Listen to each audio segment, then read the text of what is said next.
What's going on? Johnny the Gamer here, and today I'm going to be covering a PSP buying guide. So I will cover what models are out there, some of the accessories that I actually use myself, how much memory you might need if you just purchased the system, and of course 15 must-own games that any brand new PSP owner should definitely go out and buy. So let's get started.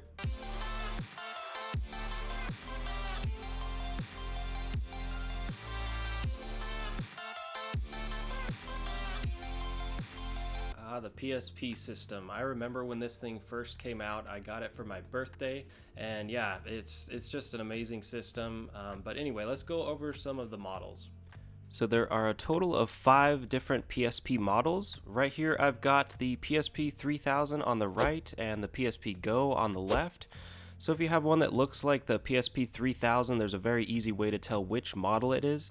Just look at the bottom barcode on your PSP and it'll tell you, the very last numbers will tell you what model it is.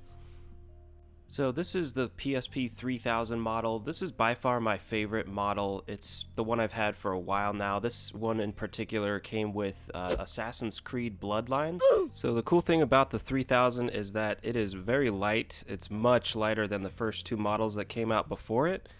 Another thing I really like about it is that it has video out capabilities, which I'm actually going to show you later. And it also has a brighter screen than the previous 2 models. So this is absolutely the model that I would recommend. I mean, it has a slightly better battery as well. Pretty much the only downside to this model is that if you're really into running homebrew games, which is like homemade games that people made for the system and stuff like that, you're better off getting the very first model that came out, because this one doesn't have all the capabilities that the first model has.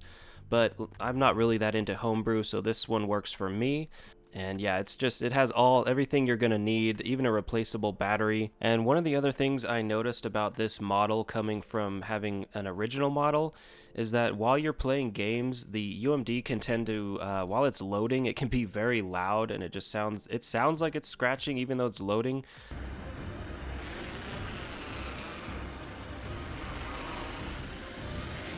But that problem is almost completely diminished with this model. This one runs much quieter than the original model does, so that's just another benefit of this model and why it is, in my opinion, the best one out there. As far as pricing goes for this model, you can get one on Amazon for about $134, which is a really good deal compared to the previous 2 models. So moving on, we have the PSP Go model.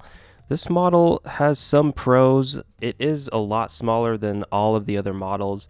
It's going to be a lot quieter than all the other models, and that's due to the fact that it doesn't actually use UMD discs. So this model, I would say, is just mainly for hackers, honestly, because you can do a lot of modding and put a lot of emulators on it.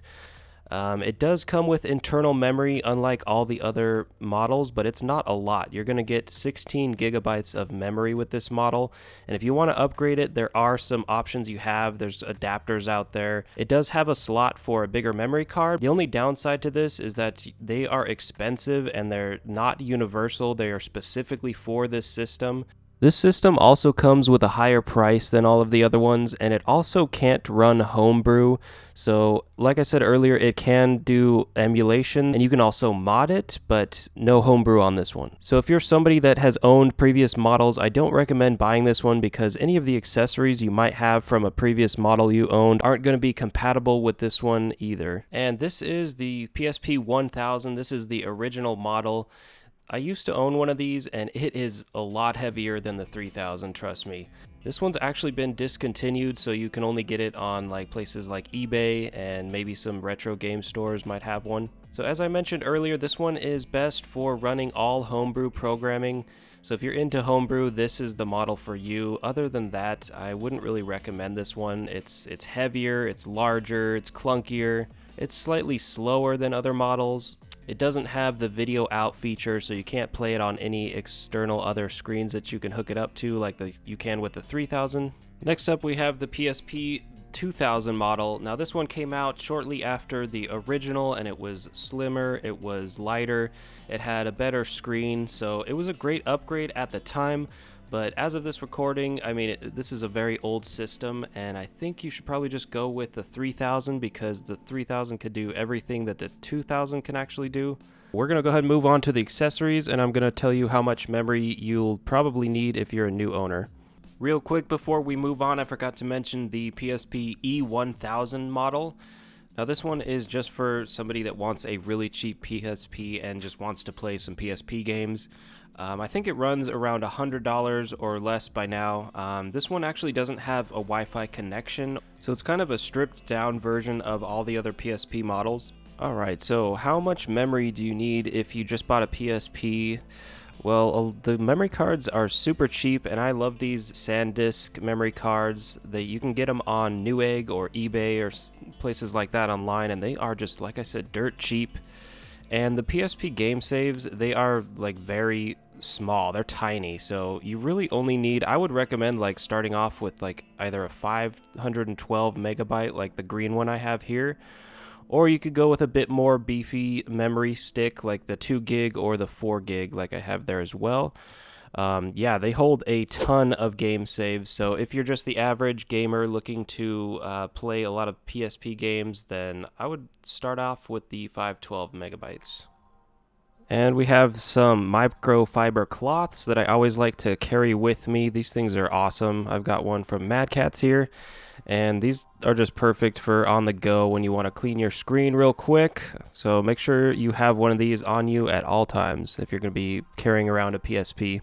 And as far as cases go, I recommend just going to a average thrift store, looking around for like little camera cases and things of that nature. This is a Case Logic camera case I got from a thrift store for I think $2 or $3.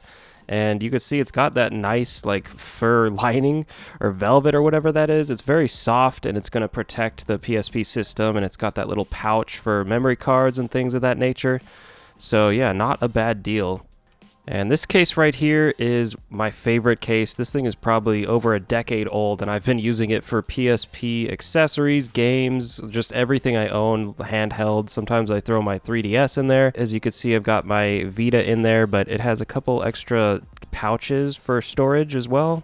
This is what I really like about it, is that it has this nice soft housing for your games. They fit perfectly, they fit tightly. You could fit a lot of them in there. And it also has a couple little sleeves for your memory cards as well. Alright, so remember how I said I was going to show you that video out feature that the 3000 has? Well, this is what I used to do that. This is a component to PSP compatible cable thing that I use to play my games on my HD TV screen.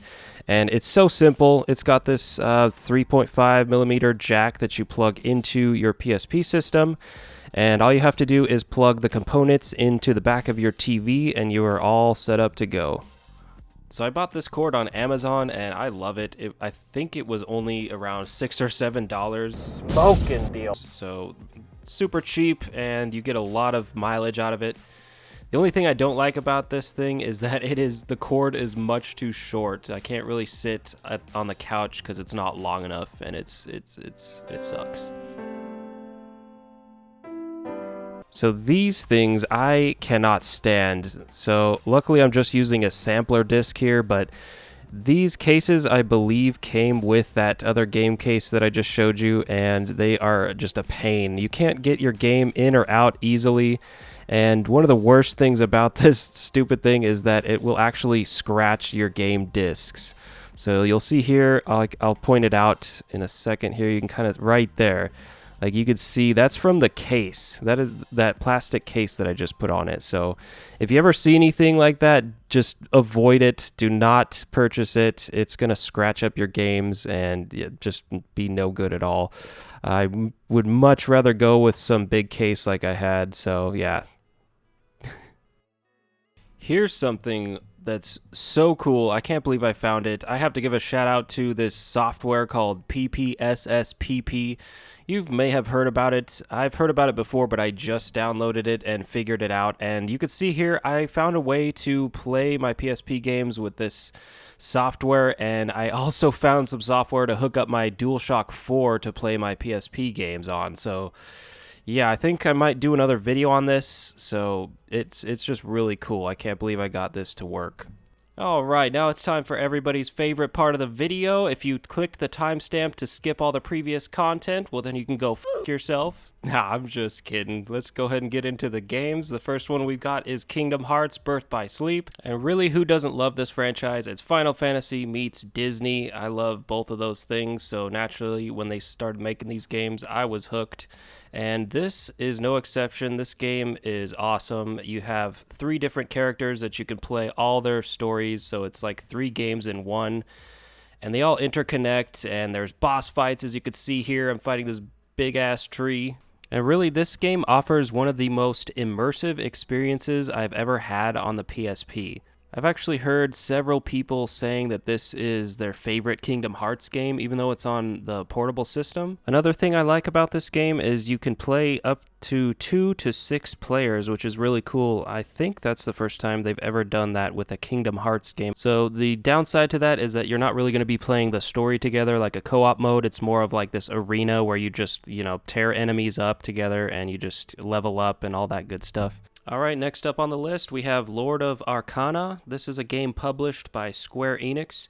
It's pretty fun. I haven't really scratched much of the surface, but as you can see here, there is a lot of character customization, which is cool. And this game isn't, I would say it's more action than it is RPG, but there are some very strong RPG elements. So you enter this hub to accept quests, and then you go out on the quests, and to be honest, the maps are pretty damn small in this game. That's one of the disappointments of it, but that doesn't take away from it being a great game. This is another cool thing. You have the coup de grace, where you can do that, what he just did, just slam your enemies to the ground, which is cool. And as you can see, it's not turn-based, which is kind of nice, and you get like rewards and stuff after the battles. So yeah, this game is definitely one of those hidden gems. It's usually very cheap when you find it in the store online, so I definitely recommend this title. And if you are a Mega Man fan, then this game is right up your alley. It's called Mega Man Powered Up, and this one switches it up a bit. You could see it's got like the chibi style art aesthetic to it, which is pretty cool. I like that style. So probably the most unique thing about this one is that they switched up a mechanic. So this time when you beat a boss, you can actually play as that boss, which is pretty cool. Whereas before you would just beat the boss and then you would be able to have their ability, which was like whatever weapon they had. So yeah, that's pretty cool. Like for example here, I beat Bomb Man, and then after you beat him, you can actually play as him. And this goes for all the bosses in the game. So yeah, most people, honestly, I don't think they're a fan of the chibi look, but I like the aesthetic to this game, and it doesn't bother me at all. I still think it plays like any other Mega Man, and yeah, it's just a fantastic game all around. I definitely recommend this one. Alright, next up we have Metal Gear Solid Peace Walker. This is actually the first Metal Gear Solid game that was an official Hideo Kojima game. Sorry if I butchered that name. But it was the first one on the system, and this game, the mechanics, they're just really solid. I mean, it does take some getting used to the controls. That's why they have this training sequence right at the beginning of the game to show you the ropes. So it has a very unique layout as far as the button mapping, and it just makes it really fun to do stealth missions. And overall, it's just it's a beautiful game. You could see the detail in the graphics is just amazing for the PSP system. That's one of the reasons I like playing this game. It's just always nice to look at. I know I say that a lot, but it's true. Like, look at that. I know this is supposed to be like a tactical espionage game like most Metal Gear games, but I really love it when I get spotted and I just have to take down the enemies by shooting them because the combat mechanics are just so great. Alright, next up we have Monster Hunter Freedom Unite. Man, this is one of my definite favorites of all time on the system. I love this game. It's one of the ones I played the most hours of, and it's just so much fun. I'm sure if you've played a Monster Hunter, you'll like it. I mean, I've put like over 200 hours into this game, and there are still like missions that I've yet to go on.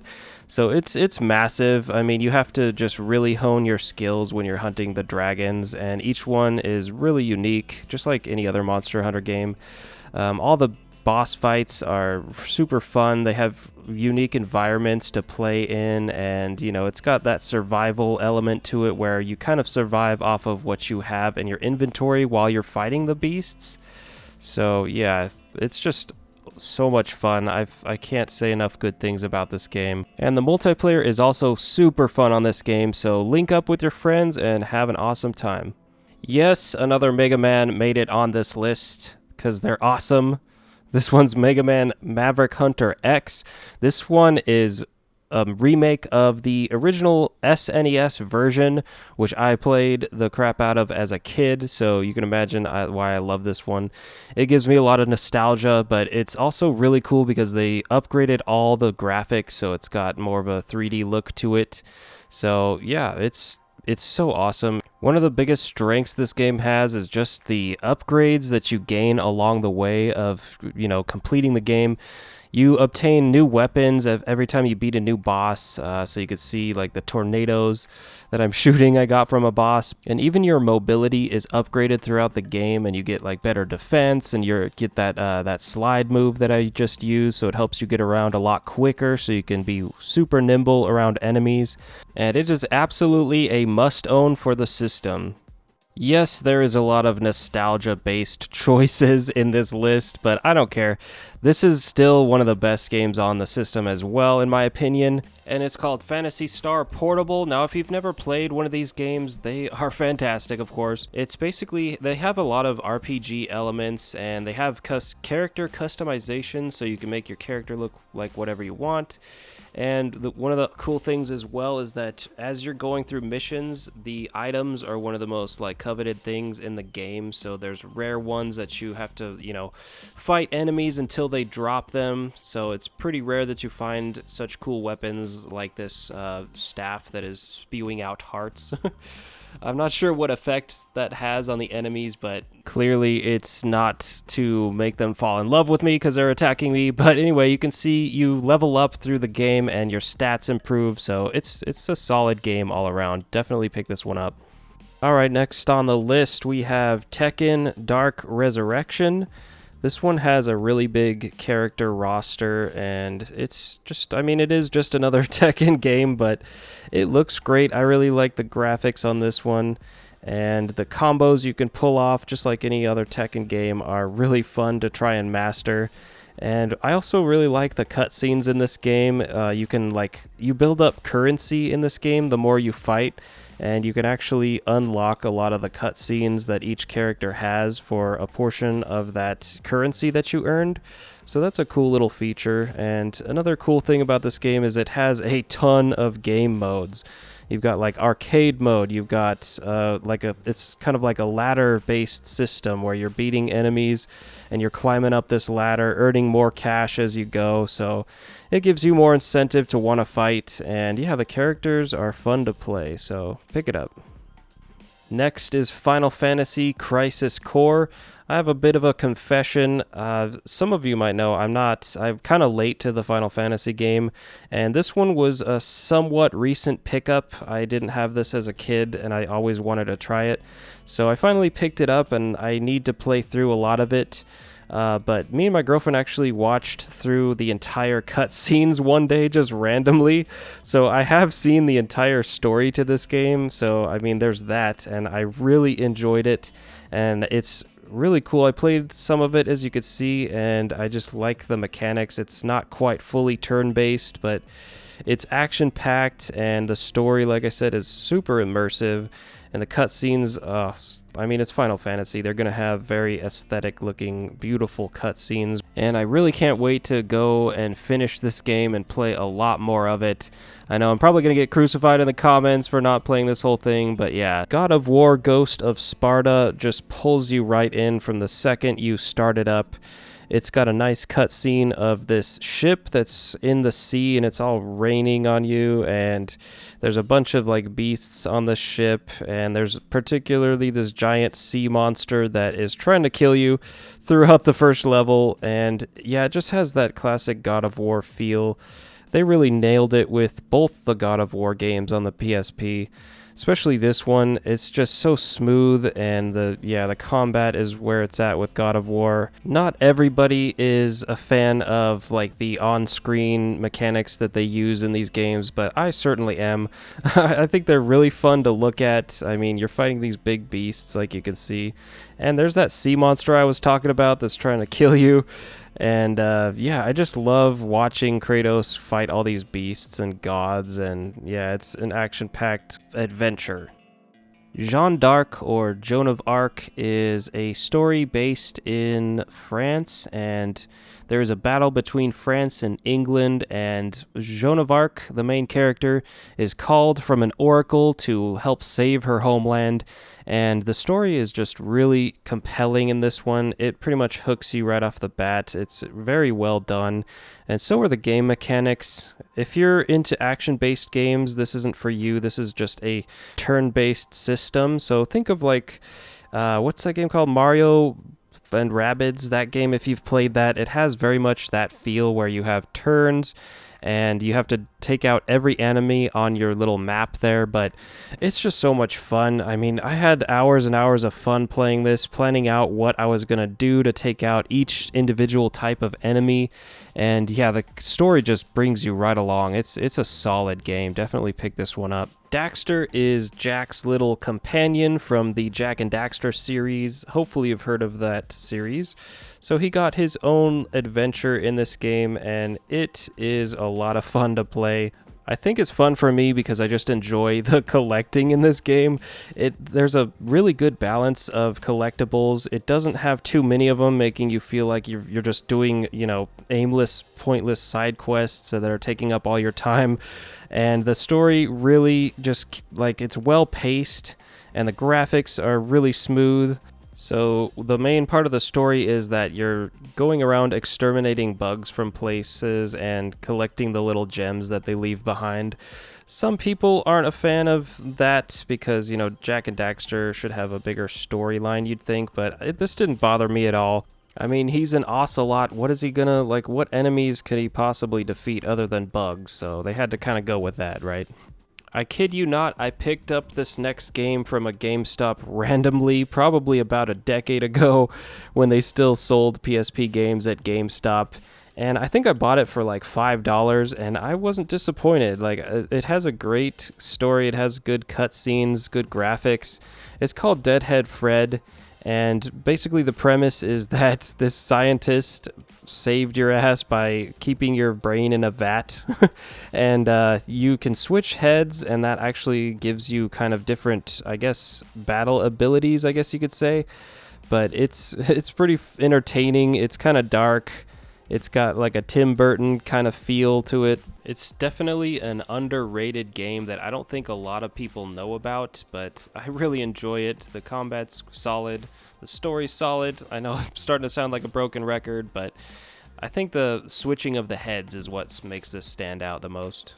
So you remember when I said I was late to the Final Fantasy game? This is where I started out with the series, and I was not disappointed. This is what got me into Final Fantasy games, and it is a fighting game, and it's so much fun. It's very aerial, as you could see. It's like you're flying around all the time, just battling each other. So it's called Dissidia, and the mechanics are just so unique in this game. You not only have HP to hit your opponent with, but you also have bravery, which is what you stack up with your bravery attacks. And in turn, once you see that number, the numbers on the screen, that's your bravery. So once that gets high enough, that's when you hit them with the HP attack. So it's a really unique style of fighting games that I have never experienced before. And I mean, you can fight Shantoto as Sephiroth, so what's not to love? And yeah, it's just the most unique fighting game I have ever played. Next up, we have Death Jr. This is the last game on the list. I did a in-depth review of this game, so if you want to check it out, definitely click the card I'll have in the corner. So the premise is that you're playing as the Grim Reaper's son, Death Jr., or DJ for short. So him and his friends go on a field trip to this museum, this supernatural history museum, and they come across this Pandora's box that DJ opens, and all hell breaks loose from there. So it's your job to go around saving your friends' souls, and it's so much fun. I played a lot of this game, I beat this game, and I enjoyed it thoroughly. There's quite a few levels, and they're all pretty lengthy. And it's got a very cool look to it. This one also has a dark theme, kind of Tim Burton-y. I guess I kind of like that style. So it's action-packed. You've got rocket launchers. You've got hamsters that explode. It's definitely worth it to purchase this game. And that does it for this PSP buying guide. I sincerely hope you got some helpful information if you're brand new to the PSP system. I really hope you enjoyed the content I created. I worked super hard on this video, so if you could hit that subscribe button, it would definitely really help out my channel. I'm really trying to get to 1,000 subscribers, so thank you so much if you watched this, and I really hope you enjoy your PSP system. I really enjoy people that appreciate retro games and stuff like that, like I do. So definitely hit up the comments and let me know what you think of this video.